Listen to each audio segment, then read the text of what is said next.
You're going to figure out where to invest your time versus wasting your time in areas that don't need it. And two, right, you know this, Mario, we live our lives in 3-month increments, right? Welcome to the Modern Selling Podcast, where we help the entire sales community to create more sales conversations with today's modern buyer. This includes anyone from entrepreneurs and business owners to sales reps and sales leaders.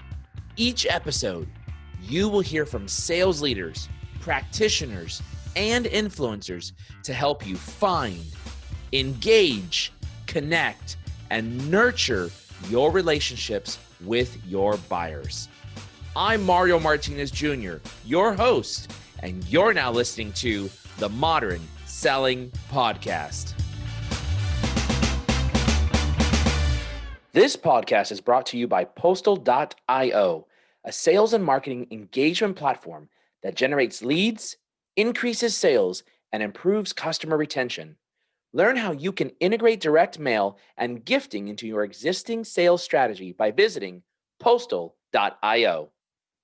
Ladies and gentlemen, welcome to this episode of the Modern Selling Podcast. I'm excited to bring you this guest today, my friend and CRO of Clari, Kevin Knieriem. Kevin, welcome to the show, my man. Hey, Mario, thanks for having me. Great intro. So you should use that intro every time you walk on stage now. Ladies and gentlemen, welcome Kevin Knieriem. Can I hire you for that? Yeah, that's okay. The voice of God will come over the loudspeakers there. Hey, listen, Kevin, I'm excited that you're here with us. We're going to be spending some time talking about predictable revenue, sales forecasting, right? And this is something that is a real struggle today with a lot of organizations who are trying to wrestle this whole pandemic that we're dealing with, and was a struggle, quite frankly, before pre-pandemic, and I think will be a struggle post-pandemic. This is one area for sure that frankly sales leaders have never gotten it right, and one of the reasons why they invented CRM to be honest with you, to understand predictable revenue, to be able to forecast and figure out like what's happening with the business. But before we get into some of the great details that we've gotten, topics we're going to talk about, do me a favor. I mentioned that you're the CRO at Clari. Talk a little bit about your background. I know you spent a lot of time in sales, specifically in private equity, in CROs at different organizations. Give us a little background about yourself and tell us a little bit about what Clari does. Yeah, no, for sure. Thanks for the opportunity to do that, Mario. So I started my career in consulting, actually at Anderson Consulting, now Accenture. And, I wasn't a technologist. I wasn't an engineering major. I was a marketing major. What that taught me was business process, how to see it and how to find a better way to improve it, which led me to a company called Siebel Systems, what's called the first enterprise CRM. Joined them as a solution engineer. So the person that demos the product, and that helped me become a storyteller, which has been super impactful in moving into sales. So I moved into sales at Siebel, and I've been selling since, let's just call it 2000. From Siebel to a long career at SAP, where I had probably some of the most amazing mentors and opportunity that you can have, and learning for some of the best, and got to grow from individual contributor to leader to business leader, and eventually got to a point in my career where I needed to change and to grow. I did a short period of time at Oracle taking a company from on-prem to cloud, a cloud business, and then decided it was time to get into, the startup world and the growth world. And, when you've been in a big company for so long, those that recruit for startups are going to continue, consider you almost institutionalized for big company. But I knew I had the desire to wanting to learn again. And so I went to a company called datascience.com as their CRO. I went in pre-revenue, got to own everything from marketing to customer success to sales. And in a short period of time, we went from pre-revenue to acquisition by Oracle, and found myself back, in the company I'd left, and my DNA had been completely changed. I knew that I'd found, where I thrived, which was in, building and growing companies. And so I had this amazing opportunity to join Clari. Kind of brought together all the pain that I'd had as being a sales leader across my career, right? Rolling up the forecast, understanding the narrative, being able to have visibility in where you're going, and quite honestly, being an early rep at Siebel and always the promise for CRM, but it never really lived up to that promise, which was it's a place to put data, but it gives nothing back to the seller or the sales organization. So that's, in a nutshell, my career. Yeah, yeah. Well, I do appreciate the story that you told with respects to once you've been institutionalized, and then you go have the taste of what a smaller organization or even a startup organization looks like. Now it's like you don't want to go back. It's very difficult to make that transition because you're trying to, especially in a big corporation, you want to operate you want to be nimble, you want to be quick, you want to make decisions, you want to make things happen, and now you're confined to this box. Because usually the box has deep pockets, and so they're always trying to avoid lawsuits. So there's a process for everything. But with that having been said, I'm in the same boat with you. I don't know if I'd ever go back to big institution. It's a very different animal. And you're right. CRM was originally designed to be able to, if you look at the evolution of CRM, it was designed by finance propeller heads because they wanted to be able to have predictable revenue, what was coming in from a sales perspective. And it was not designed with the seller in mind. And somehow we tried to morph that thing. And quite frankly, CRM doesn't really give much back out to the seller. Now, a lot of things have improved. A lot of changes have been made. And so there's really starting to try to give back to the seller. But the area that still plagues us to this day, to me, to this day, and here we are at the end of a quarter, to this very day right now, where I'm still trying to figure out what's going to close. And it's a challenge across the industry. So talk a little bit about Clari, if you would, and what do you guys do very specifically? And everybody knows we don't do product pitches on here, but when we have a sexy product and technology that really is focused in on a problem that we have as sales leaders, I want to highlight that specifically. So talk a little bit about Clari. Yeah, so at our heart, we're a time series data hub, meaning we are bringing in data from your CRM and your top of funnel and middle of funnel systems and bringing that together and snapshotting it, which gives us the ability to apply our AI.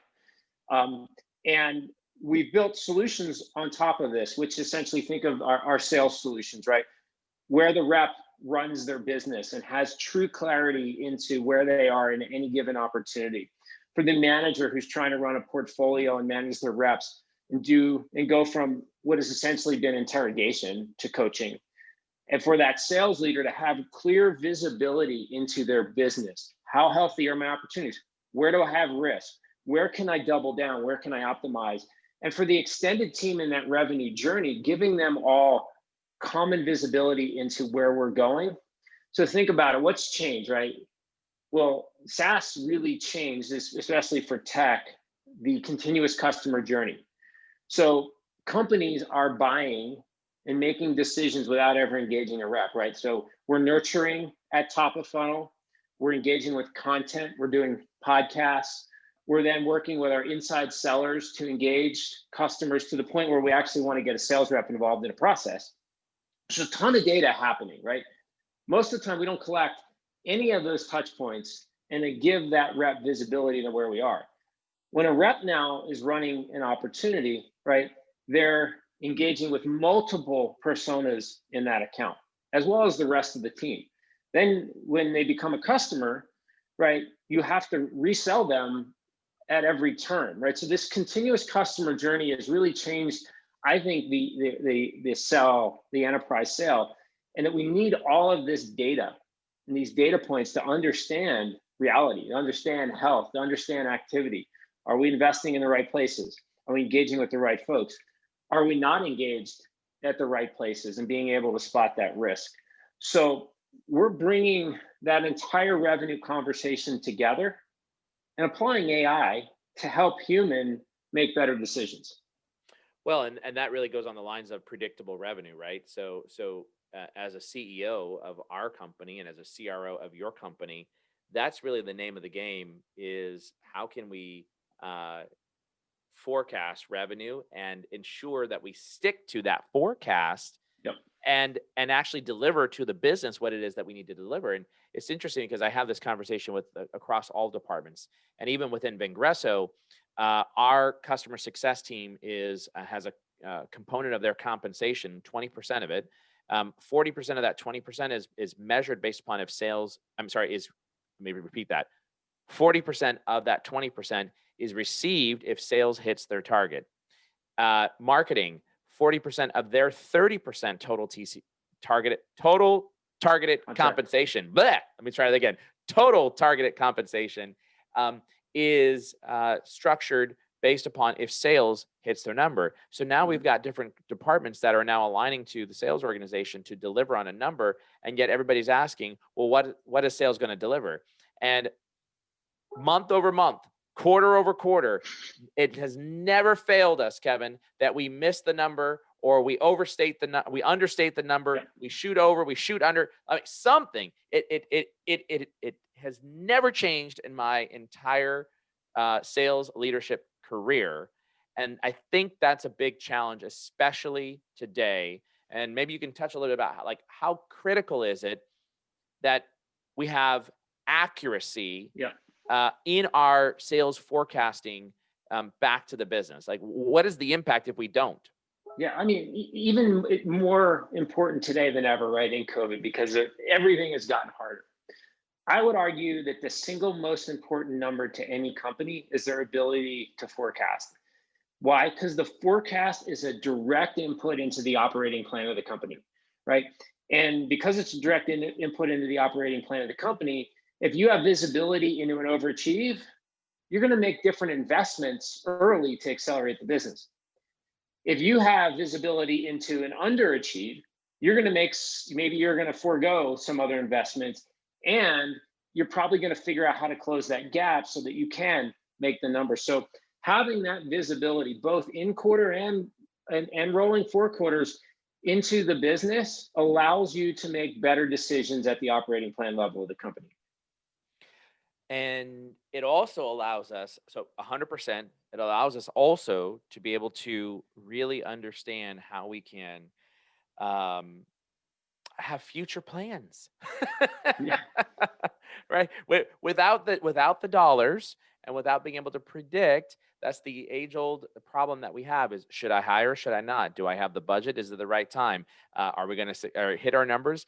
We have everybody running around like a chicken with their head cut off, and we know that we need X more headcount for X department, but yet we can't make that hire because we're not sure if we're going to hit the number, right? Yep. And that is the number one challenge that we have.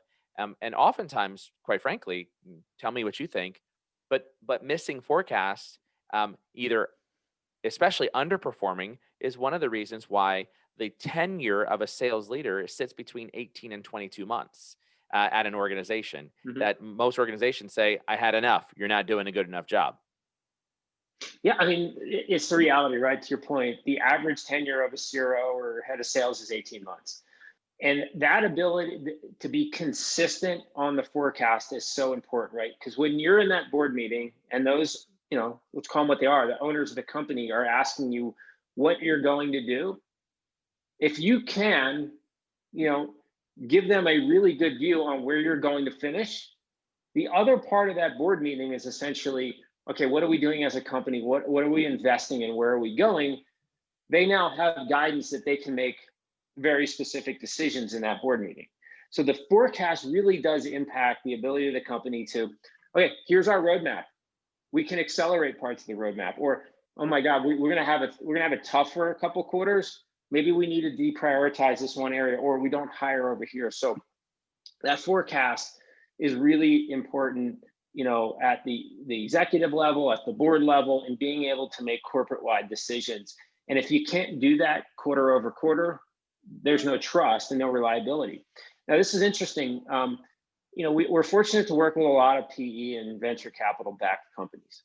A lot of the PE firm-backed companies have now been asked by those PE companies to submit a forecast and a Clari forecast, meaning what our AI calls, because they want to see, are we aligned or is there a gap? And they trust the AI-assisted forecast more than the human. Well, that tells you something, because we've had years of missed forecasts by sales people and sales leaders, and inevitably it's going to happen, especially if you have a large organization. Just add on, look, our organization has 6 sellers. All right, by the time that it gets from the seller to the regional vice president to me, we already have potentially 2 mistakes: a judgment call made incorrectly by the sales rep and a judgment call made incorrectly by the sales manager. Now, add on 1,000 sellers. Oh my God, that's it. Call it a day. Right. Well, that's telephone tag, right? Just think about how long it takes if you've got 1,000 sellers to roll up a forecast, right? First, it starts with a manager rep one-on-one interrogation, right? Because that's what it is, an interrogation. Then it's the managers rolling up their collective number to their manager. And again, it's a little bit of an interrogation. So you're now like 3 days into the work week. And then as you go up the chain, it's taken a week to roll that forecast up. The narrative's changed, the data's changed. And by the way, you're already a week past, so the data's old. And so it's really a hard way. And that's where I spent most of my career trying to run the number. And so those that were good at it, unfortunately, invested a lot of time in getting into the details, right? And getting into it, right? Because you have to if you're going to call the number. So those days are gone. Yeah.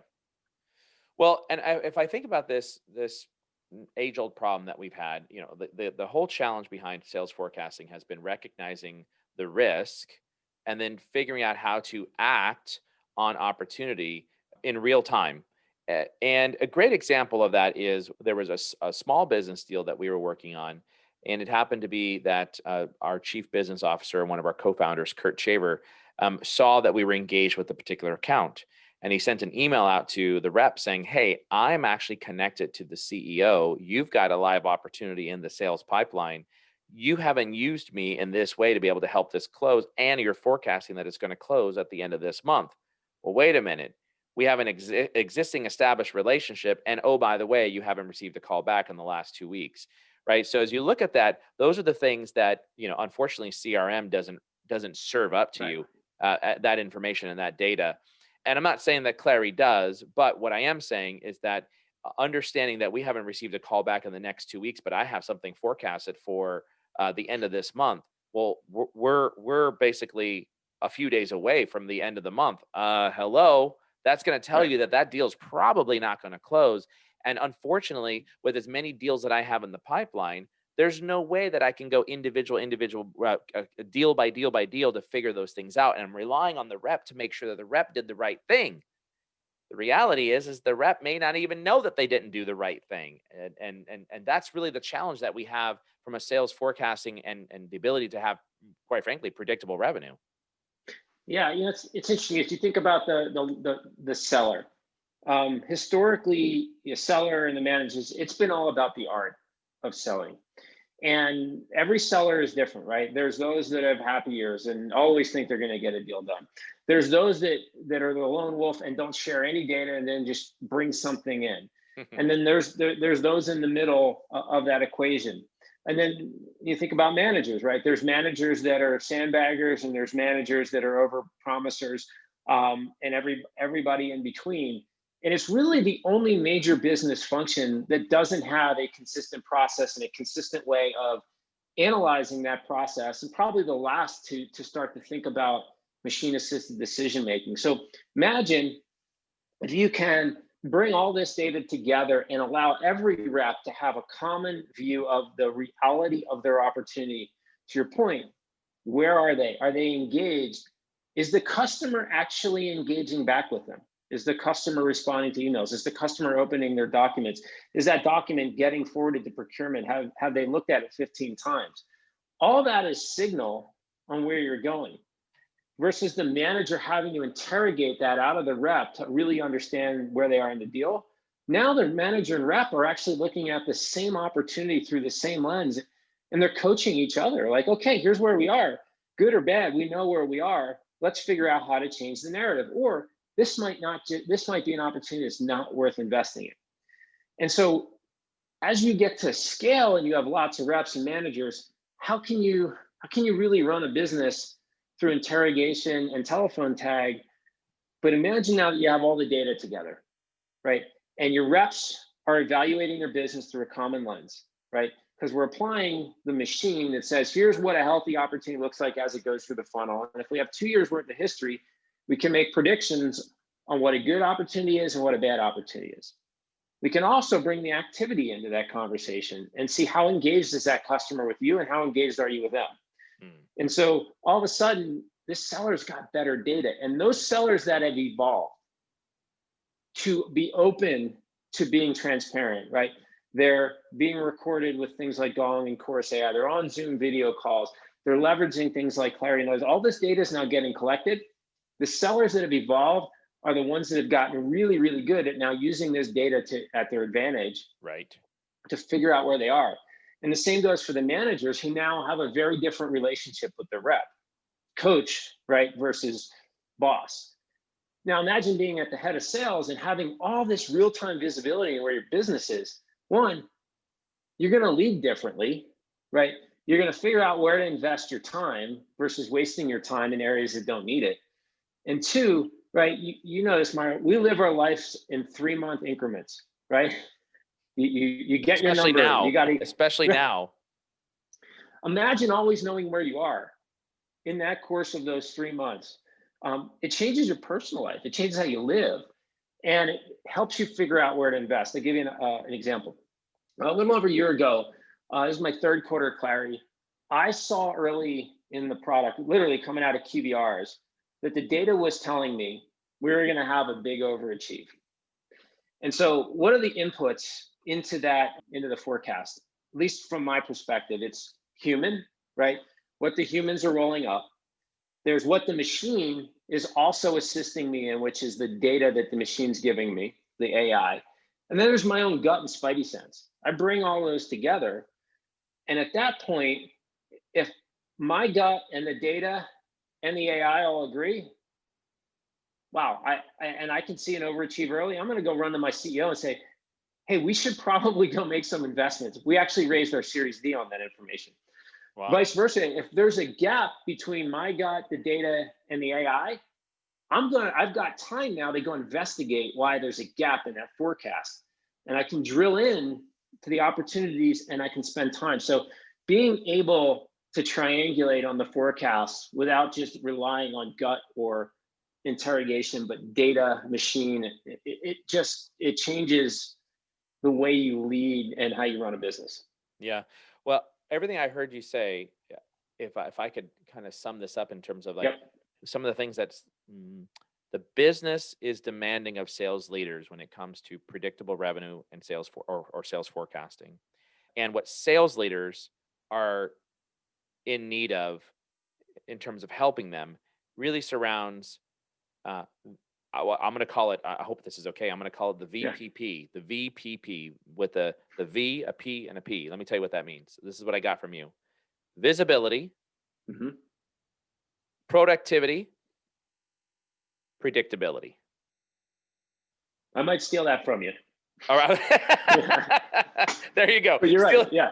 Still the VPP, right? The VPP, exactly. Right? The visibility, productivity, and predictability into our what we are doing as sellers. And if I think about like what you talked about, that visibility piece, and that's like taking a look at the transparency and consistency of whether or not we've got the right data coming in, are we focusing in on the right deals, and then that really that funnel accountability, if you would, and then moving into the productivity time.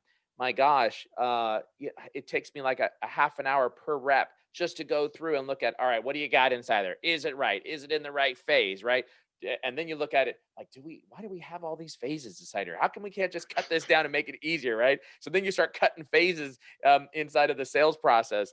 But the big one that you mentioned is on that productivity side is understand if we do forecasting right, if we're using the science and the art correctly, then we'll spend less time on bad deals and more time on the right deals. And as sales leaders, we'll be able to really coach more to success. Like I just finished a call with an executive call with one of our sellers.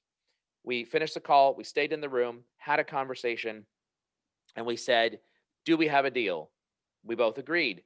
Yes, we do. Who are the buyers? Do we have the economic buyer? Yes, we do. Do we have the buying influencer? Yes, we do. Do we have the user buyer? Yes, we do. Right? Do they have the budget? No, they don't. Okay. So, but they said they can go find the budget. The question is how much budget can they find? Right? And so now we start looking at this and say, Are we talking to the guy with the money? Yes, the guy with the money is like, tell me what the number is. I'll go get the money. I've got plenty of money that we haven't used for travel budget. I'll just pull it from the travel and put it here. Boop, boop, boop, boop, right? So now we're getting all these signs and symbols, but I always go back to, all right, what did we miss? Right? And that's where we want to spend our time at with our sellers, is like coaching to success, if you would. And that's what I love tools about, like Gong as an example, or Chorus, but we use Gong. And these tools help us to be able to play back. What did we miss? What aren't we listening for? Mm-hmm. But the other thing on the last P was about the predictability. And that is the biggest challenge that I think leaders have, is we don't have confidence in our forecast. And I don't know about you, Kevin, but I could probably too many times to count where I've had to walk into my boss's office and say, hey, you know that $150 million revenue forecast that I gave you that we were going to close out this year, or this quarter, whatever the number is? Yeah. Well, we just had a situation and we lost the deal and we're going to be down 100 million out of 150. Right. Like, what? I'll tell you, the big companies I work for, you would just see the forecast disappear in the last week of the quarter, and no one had any clue why. Poof, and gone. Just gone, right? Because they weren't really understanding where they were in the deal, right? They weren't engaged with the executive buyer. They had no idea where the budget came from. Quite honestly, they probably didn't even have paper going, right? You know, you want to see, especially if you're a SaaS company, all right, where are you in the paperwork process? Where are you in the security process? That's a big part of, if that takes a while for your company, you need visibility into where you are, because if you're in the end of the quarter, you're never going to get those two things done. Yeah. As I think about why things evaporate, it's because a manager is relying on where a rep is, or a manager's been asked to call a forecast and they're just filling it with some random deals. Well, if the whole company is on the same page with, okay, this is what a good deal looks like, this is what a bad deal looks like, and this is what in between there looks like, you can have the data help you understand really where you are and figure out what are the things you need to do to close. Or quite honestly, if you're not going to make it, have a real conversation with yourselves that says, we're not going to make it. Right. The other thing that's really important, Mario, is not just current quarter, but the ability to look out forward. And it's more so important now during COVID, right? Because boards and investors are asking their companies, okay, you survived the first two during COVID. Do you have any idea where you're going? Do you know what the next 4 quarters looks like? So being able to go up the funnel and look at your pipeline, and are you generating the right kind of pipeline with the right kind of persona? And is that persona now moving through the sales stages the way it should to eventually equate into an opportunity? So having visibility farther up the funnel, watching how that thing is moving, and having a machine help you predict into out quarters, do I have enough pipeline to hit my out quarter number? And how much do I need to generate week over week? And to be able to look at that, not just at the top level, but through the entire hierarchy of the company. Because right, when we all replanned, marketing budgets got cut, right? And so now that you've got a smaller marketing budget, how do you more surgically apply that budget to generate pipeline to impact out quarter achievement? Yeah. So the ability to forecast out quarters becomes super important. So let's take a little bit of time to talk about some of the major inputs and components of a forecast. But before we talk about that, and you answer that question of what are some of those components of the forecast, let's listen to this message from our program sponsor. This podcast is brought to you by Postal.io, a sales and marketing engagement platform that generates leads, increases sales, and improves customer retention. Postal allows you to automate and personalize your offline outreach to both existing customers and new prospects at scale. Learn how you can easily integrate direct mail, gifts, charitable donations, and even alcohol into your existing sales, marketing, and retention strategies. Visit Postal.io today and request a demo so you can boost your pipeline and close more deals. All right before that break, Kevin, I was talking about some of the inputs and components of a forecast. Talk about that and what those things are from your perspective. Yeah, so there's probably a handful of it. So let's start first with the current quarter opportunities, right? And it's essentially, what does a healthy opportunity look like, right? So being able to collect the data that's happening in your CRM and your non-CRM systems and pulling that together to really give you a view on health of opportunity. So as you roll up opportunities into managers' business and regions, et cetera, that opportunity health is a major indicator of a major input into the forecast. The second part is your renewals business. So most SaaS companies, right, have a renewals business. It's either managed by an account manager, a field sales rep, or the customer success team.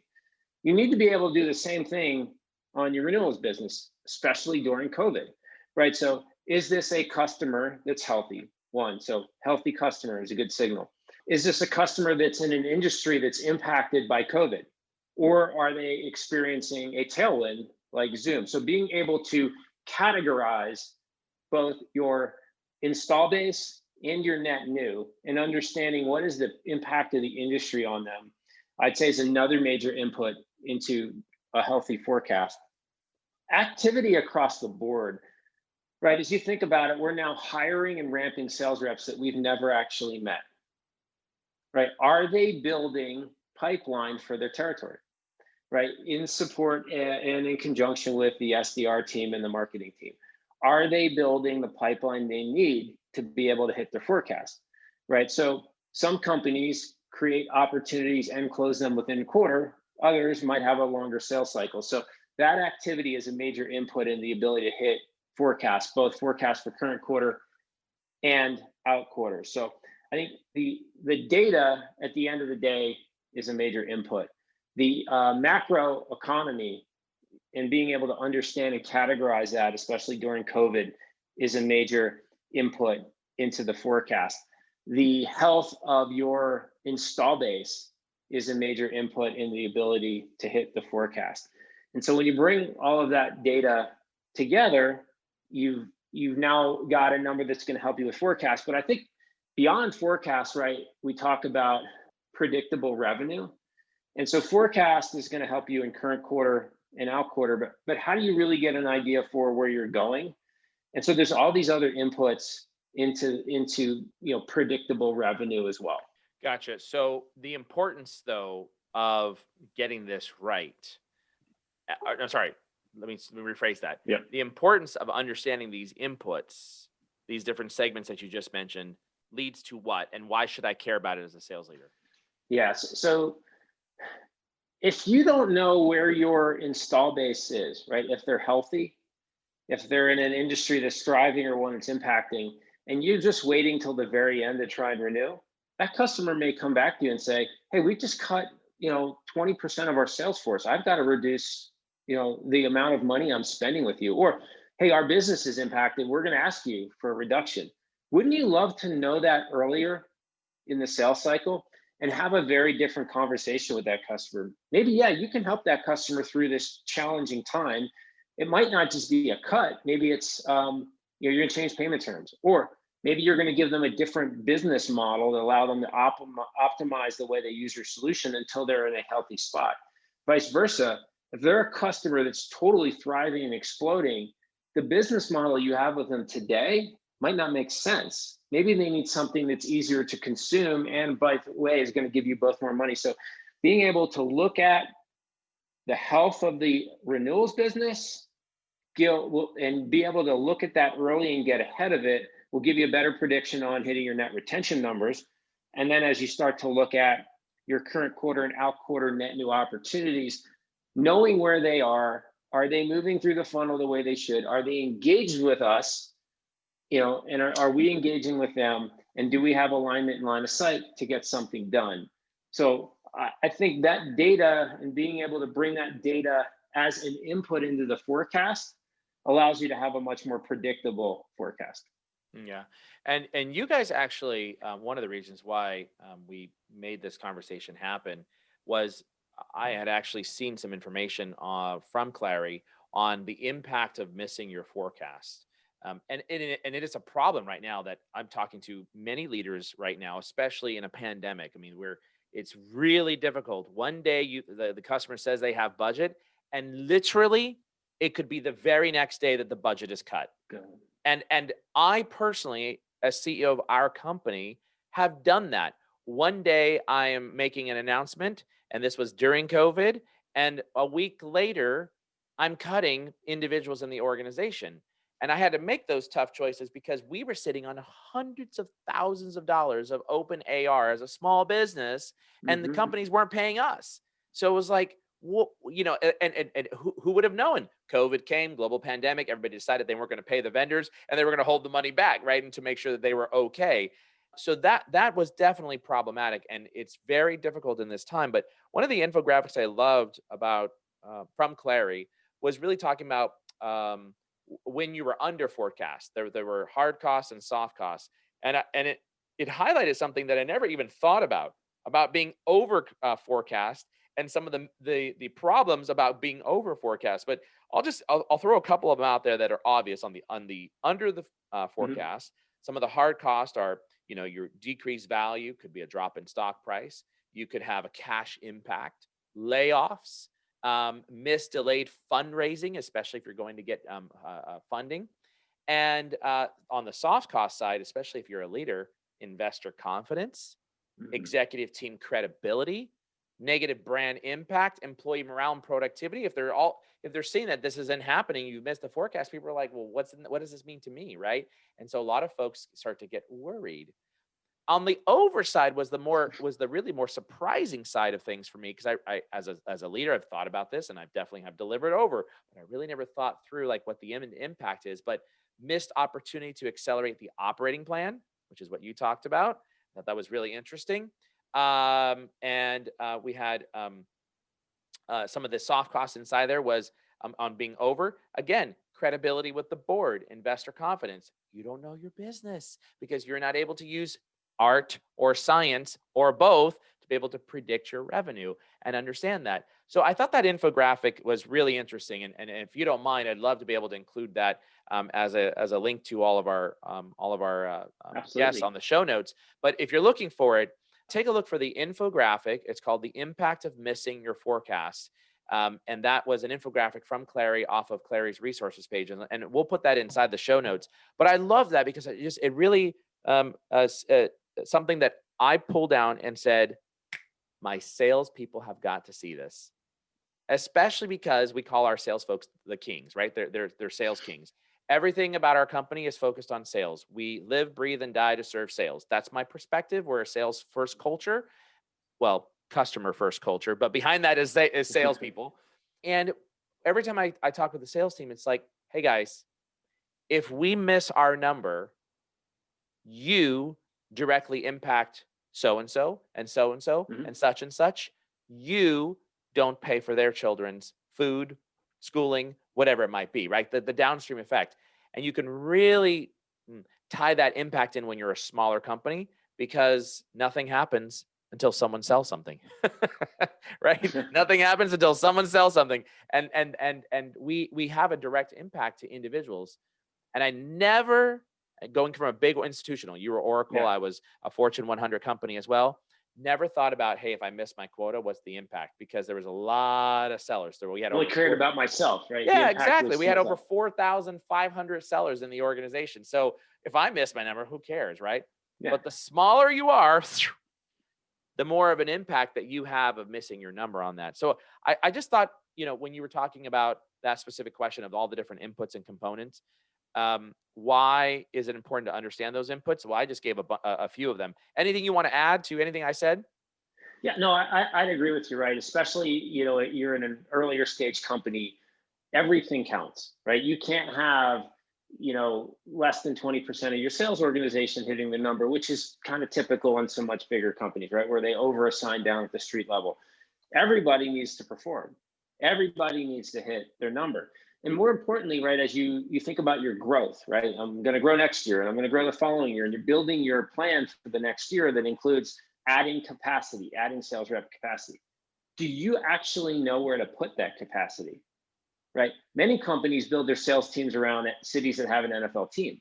Well, that doesn't really work. But if you can see visibility into where the pipeline is being built, you're going to build your model around going after your ideal customers and where they live, and building your capacity model around that. And that visibility, that input into those out quarters and where that opportunity is coming from are so important, right? It's not just an input into the forecast, it's an input into the next year's go-to-market operating plan, which, by the way, is also then going to directly impact the forecast in those next years. So the being data-driven is just so important these days, Mario. Yeah. And it's something that I think a lot of us who are in the leadership position at the age of 45 and older, right? Our category, we didn't necessarily grow up with all these cool, fancy bells and whistles and data, AI and machine learning and all this stuff that's going to help us. We did the good old fashioned. You all can't see me when I'm on my podcast here, but if you're looking at me, I'm licking my finger and be like, the wind's blowing this way. I think it's going to close, right? That was the good old days of forecasting. But the impacts can be hard. And actually, there was one more thing that I remembered from the infographic on when you're over the forecast. And this is something that was like, wow, yes, I knew it, but it didn't really come to mind. And that was the downstream crush that it has on post-sales departments, right? You're over forecast, everybody hit, high fives, hallelujah. But guess what? The teams now are under-resourced to meet the demand that you just sold. And now we end up creating additional cost to the business, whether it be overtime cost or even unhappy customers because we don't have enough demand. And it's amazing if you think about the overage. All of us will say, every sales leader, I'll take overage all day long, right? All day long. Of course, it's a good problem to have, but understand what that impact is if we have too much overage and what that impact looks like to the organization. Yeah, that's a great point, right? You think about it. You've now created more customers, but you don't have the capacity to serve those customers, from customer success to services to support. So you're going to have a churn risk on your hands when they're up for renewal. Yeah. So to your point, having visibility into an overachieve is so important, because you can make the other decisions that you need to make in support of that, or in support of advancing your roadmap, or in support of advancing your sales. Yeah. Let's talk a little bit about, because we're almost up on time here, but I want to talk about some of the indicators, leading indicators that a deal is going to slip. What are some of those indicators? Yeah. What do you do when the deal does slip? Yeah. So the things that we look at are, let's just say, time in sales stage. Did it enter that sales stage and meet all the requirements to enter it? Once it's entered it, how long has it been in there? We're looking at where we are from a competitive standpoint. Are we behind or ahead? We are analyzing the level of engagement that's happening. So we might be sending them 100 emails, but are they responding back to us? Can we see the responses back? Do we have regular meetings on the calendars with the executive buyer? And can we track engagement with everyone that is a part of that, making that buying decision? In times of COVID, when budgets are tough, many of us have had to add another part to our selling process, which is to include the office of the CFO, if not the CFO or VP of finance, into that motion. Well, do we know if they're engaged? Are they participating? Are they supportive? So being able to know where you are in the deal, being able to see activity, is paperwork moving? Are we engaging? By the way, are they engaging with our content? Are they going to our website? Are they downloading stuff? Are they asking for things? All those are really valuable signals. Can I see the next meeting on the calendar, and can I see who's joining that meeting? All good signals of a healthy opportunity. Now, some of the things they're going to tell you a deal is going to slip, right? They've gone cold. They haven't responded to anything we've sent them in the last 2 or 3 weeks. And by the way, I'm not relying on the rep to tell me that. I can actually see that in the data. I can see that paper has not moved in 2 weeks, and we have got a week left in the quarter. We're not going to get this deal done. When you slip an opportunity, do you just let it slip, or do you take action on it, right? So do you work with your sales organization, say, okay, if I'm moving this deal out of the quarter, I need to have a slip deal reason, right? And if I'm slipping it, do I have an action plan to move it forward? So if you can start to categorize your slip deals into a bucket, then you can offer that customer something different. So for instance, let's say they slipped because of COVID. Well, that's mostly because we don't have access to budget. So do I have to build a business case and walk that business case with my executive buyer into the office of the CFO to help get this across the line? If it was because we weren't engaged with an executive buyer, well, we know this thing needs to go back probably a couple of sales stages and almost restart. Or maybe the reason is technical fit. Well, maybe we won't invest time in this opportunity for another couple of quarters until that item is available on the roadmap. The hardest thing to do in big companies was to do a slip deal call. You want to do your slip deal call on the first new day of the next quarter. At big companies I've been with, that could take 2 to 3 weeks to pull that report together because they got to go out with an Excel spreadsheet and capture all the data. Imagine if you could do a slip deal review call in real time. Imagine if you could actually see what's slipping out of your forecast in real time. And so that you don't just let a rep move a deal out of the quarter, but you're going to ask for a real reason why they've moved that. So not just the slip, but being able to see when it happens and take action on it immediately is super important. Great points. So other than the obvious of your forecasting and hitting your number, how do you know when you're doing sales forecasting right, when you're doing it well? Yeah, I look at 3 things. Again, I look at the reality of the opportunities. Are they moving forward and do we have engagement? Can I back those opportunities into what my managers are calling at all levels? Can I leverage the AI and look at what the AI is calling and am I able to back into what the AI is calling? When I can triangulate those 3, I feel really good. When I've got a gap, I'll investigate it. And so when you're forecasting well, I think it's not just forecasting well at the end of the quarter. I think it's being able to forecast well right at the beginning of the quarter, if not the quarter before, because the earlier, the more better, right? The more important. So if I can submit at this point in my Q3 a forecast for Q4 and I can hit that at the end of Q4, then I'm doing my job. Because at the end of the day, the company is going to make decisions on my forecast. And the earlier, the more accurate that forecast is, the more valuable it is to the company. It doesn't help anybody if you can hit your forecast in the last week of the quarter, because it doesn't matter at that point. Right. Good points. An insightful conversation for sure, and a problem that needs a lot of attention in the sales industry, in the sales community, if you would. Certainly something that I haven't mastered. It's our Achilles heel in the organization, sales forecasting. And I would probably argue, if you asked about 100 leaders, they all would say sales forecasting is probably in their top 3 as, some of the things that are holding them back. And the ability to be able to forecast that number correctly is just, it's got to be done. And quite frankly, I'm looking forward to seeing all the great success that you guys at Clari are bringing to the marketplace around this particular topic. So great job there. Well, listen, we're up on here on time, but as customary, Kevin, if someone wants to get a hold of you, is it through LinkedIn? Is it Twitter? Is it email? What's the best way to connect? Yeah, LinkedIn or my email, and I'll give it out. It's Kevin K @Clari. And for those of you that are looking or will watch the show notes or look at the show notes, we'll actually put Kevin's LinkedIn profile inside there. But if you're looking for the spelling, it's Knieriem, Kevin Knieriem. So for CRO at Clari. And Kevin, my last and final question for you, buddy, is your all-time favorite movie. What is it? I gotta say it's probably Gladiator, when Maximus takes his helmet off in the arena in front of the Emperor. It's just awesome.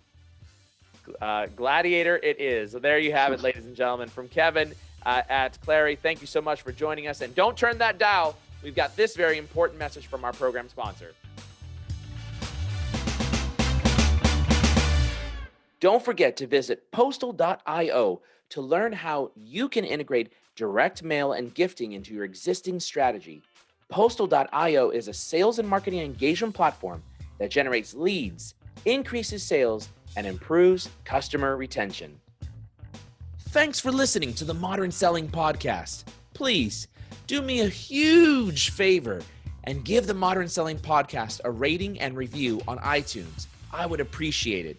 Also, if you want to easily find our show, just go to themodernsellingpodcast.com.